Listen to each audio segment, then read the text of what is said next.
Në festivalin ndërkombëtar të arkitekturës Bukë dhe Zemër, arkitekti holandez Vini Mas, mik i afërt i kryeministrit Edi Rama dhe autori i disa projekteve në Tiranë, prezantoi për publikun një seri idesh të reja urbane që ai i përmbledh me emrin Albania 2.1. Përballë një sallë plot me arkitekt nga Japonia, SBA, Evropa dhe Korea e Jugut, mes të cilëve ishte dhe kryeministri Rama, Mas ekspozoi disa projekte ide që përfshin një kullë e re pas godinës me kokën e Skënderbeut.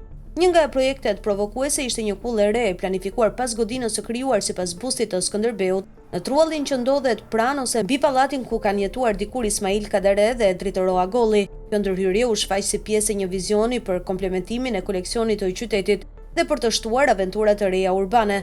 Kjo do të thotë që duhet të gjejmë vende brenda këtij koleksioni. Hapi tjetër është të imagjinojmë, të shtojmë këtë aventurë, ashtu që kjo mund të kthehet gradualisht në diçka në këtë cep, tha Vini Mas në festivalin Bukë e Zemër. Vetëm se në atë cep, siç e quan arkitekti huaj, ndodhen shtëpitë në pallatin ku kanë jetuar Dritoro Agolli dhe Ismail Kadare, që mbart një peshë të rëndësishme simbolike për zonën.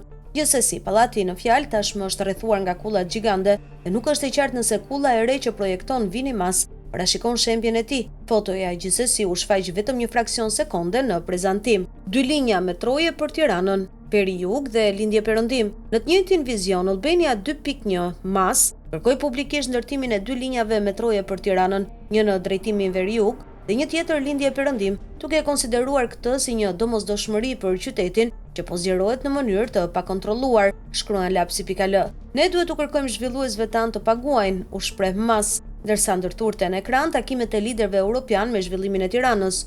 Po, 2 linja metroje ju lutem, në versionin 2.1, Veri-Jug, Lindje e Perëndim, ta ai ndërsa hitte me shpejtësi shikimi nga Edi Rama, hotel mbi kanionin e Egjipes në tokat e gjyshërve të Edi Ramës. Mëtej Mas zbuloi një tjetër projekt, një hotel i ngritur mbi kanionin e Egjipes, në një pozicion tepër të ndjeshëm ekologjikisht, për cilin ai vetë pranoi se e kishte nguruar në fillim. Kur më kërkuan të bëja një hotel atje, në atë vend, mendova, nuk mund ta bësh këtë, duhet ta ngrinim sipër kanionit për ta lënë të lirë poshtë. Gjipeja është një zonë e mbrojtur dhe një nga perlat natyrore të Bregdetit shqiptar, por opozita ka akuzuar kryeministrin Rama se nëpërmjet korruptimit të vartësve të tij, po e kalon pronën në emër të familjarëve të tij. Vetë Rama nuk e ka mohuar trashëgimin, por ka thënë se ja ka lënë të vëllait pjesën e tij në Gjipe, një hapësirë toke në Bregdet që shkon deri në 224.000 metra katror tokë. Toskana shqiptare. Një tjetër ide nga Mas përfshinte instalimin e një sistemi të sofistikuar ujitjeje për ta zhndërruar terrenin agrokulturor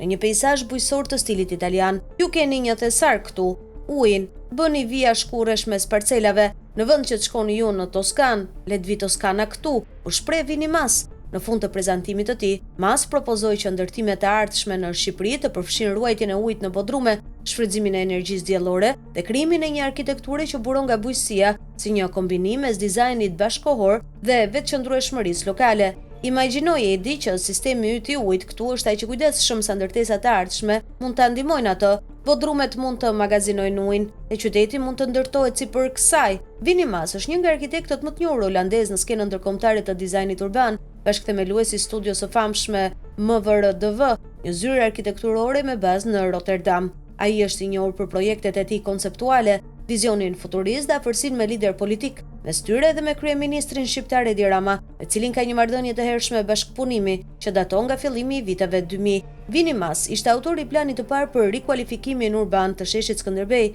financuar nga qeveria e Kuvajtit. Projekti nuk u realizuar për shkak të kundërshtive politike dhe ndryshimeve në pushtet. Në vitin 2014, ai u rikthye në Tiranë dhe u përfshi në projekte të reja. Në vitin 2018, Fondi Shqiptaro-Amerikan i Zhvillimit kontraktoi MVRDV-n për restaurimin e piramidës së Tiranës, ndërtesës që dikur ishte mauzole për diktatorin Enver Hoxha. Projekti kishte si synim hapjen e strukturës për publikun dhe kthimin e saj në një qendër inovacioni për të rinjt. Në një shkrim të INA Media raportoi se burime konfidenciale nga brenda AADF pranuan se lista e studiove ndërkombëtare për piramidën u propozua nga vetë kryeministri Edi Rama dhe përfshinte Vini Mas.